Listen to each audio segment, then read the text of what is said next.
Development theories and ideologies. The first development theory is modernization, that was formulated by Walt Rostow in the year 1960. Science and technology can be used to advance industry and stimulate economic growth. Development is achieved when a country has high industrial outputs and exports goods to the world economy. In this theory, we have positive and negative attributes. The positive attributes provides governments with a clear course for development. Idea of takeoff suggests rapid development. Economic growth provides jobs and increased living standards. Negative attributes. Outdated and Eurocentric as modeled on the development of the wealthiest nations. Industrial revolutions and economic growth can cause environmental degradation. One of the attributes of modernization theory is the economic takeoff. The first phase is traditional society. Basic subsistence forming. Some local trade and bartering. Second phase is preconditions to take off. Mechanized and commercial agriculture. Specialties industries are beginning to develop. Third phase, take off. Industrial revolution causes rural-urban migration. Infrastructure develops. Some regions experience rapid growth. Fourth phase, drive to maturity. Range of industries became established. Early takeoff industries decline. Complex transport network develops. The fifth phase is age of mass consumption. Tertiary sector grows rapidly. Industry shifts to produce consumer goods. High disposable incomes result in mass consumption of goods. The second development theory is the dependency by Andre Gonder Frank. In a globalized world, all countries are interconnected. Some countries are winners of global trade, whilst others are losers. Countries become wealthy by exploiting and underdeveloping the poorest nations through the unfair trade. The positive attributes. Richer countries play a role in creating poverty. Industry in the periphery given subsidies to develop. Barriers to foreign imports, encouraging the citizens to buy nationally produced goods. Negative attributes. Government intervention could make global trade inefficient. Spending to support industry could be spent providing basic needs or on infrastructure. Trade barriers could increase the cost of living for citizens. This is a model of the global core periphery. The world is divided into two regions, the core and the periphery. The core contains developed countries.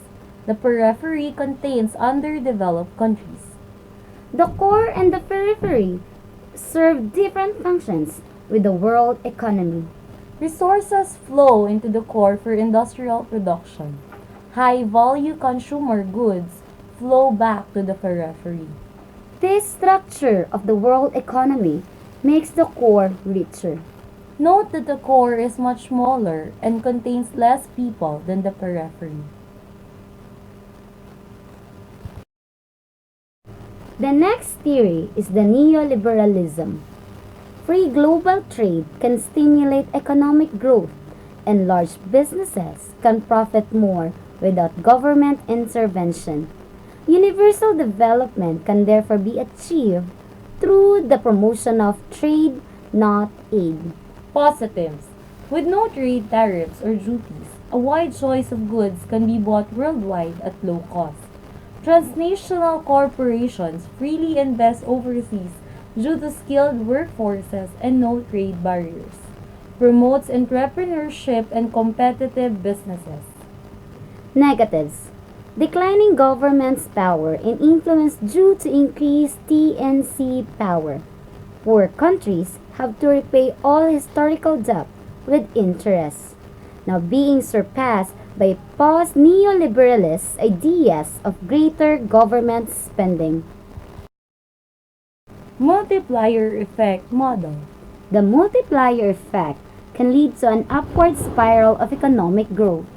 Economic growth encourages more people to move to a region. Transnational corporations, or TNCs, will be encouraged to move to areas with a large and skilled workforce. TNC investment can create large-scale employment. Higher levels of employment results in more local spending and consumption, which drive economic growth. Governments must attract TNCs by reducing barriers to trade and investment and by reskilling the workforce. The next theory is sustainable development.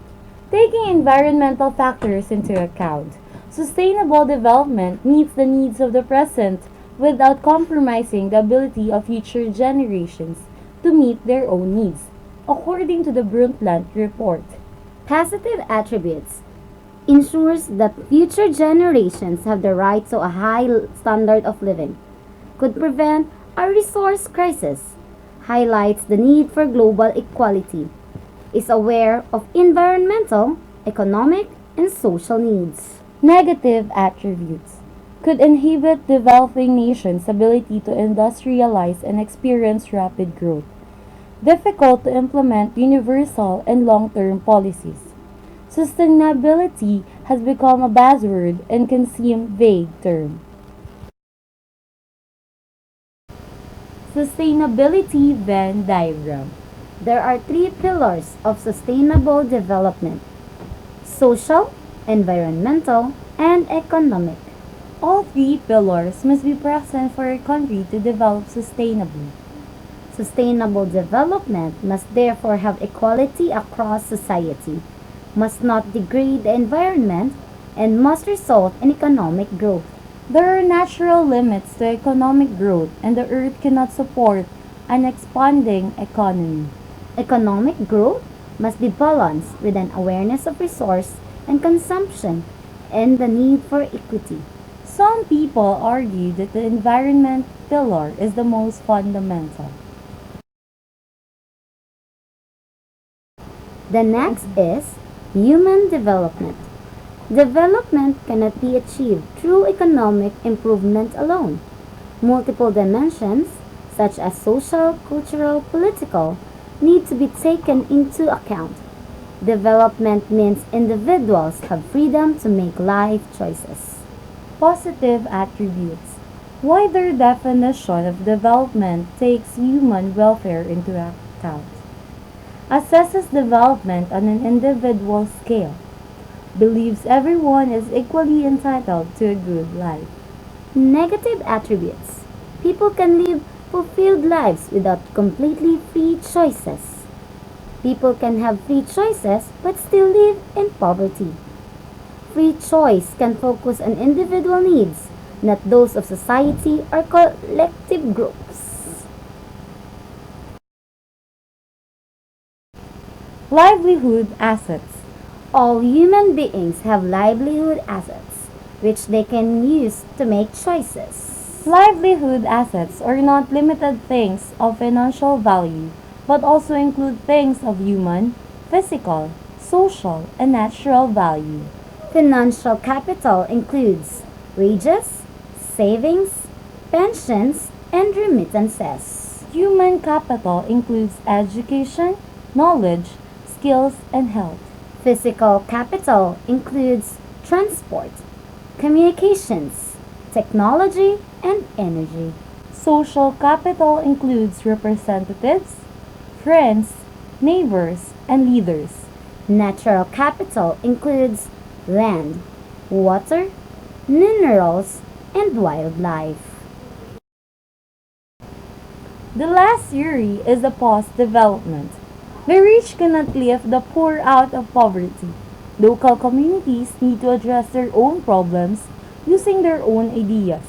People have to develop themselves rather than relying on ill-suited ideas from overseas. Its positive attributes: countries do not have to develop according to Western ideas. Local communities could be empowered by creating their own development ideas. Developing countries do not have to follow the cultural and moral guidance of development donors. Negative attributes provides limited practical alternatives to replace overseas assistance. The poorest of the poor will struggle to meet their basic needs in the short term. Data shows that absolute poverty has been halved.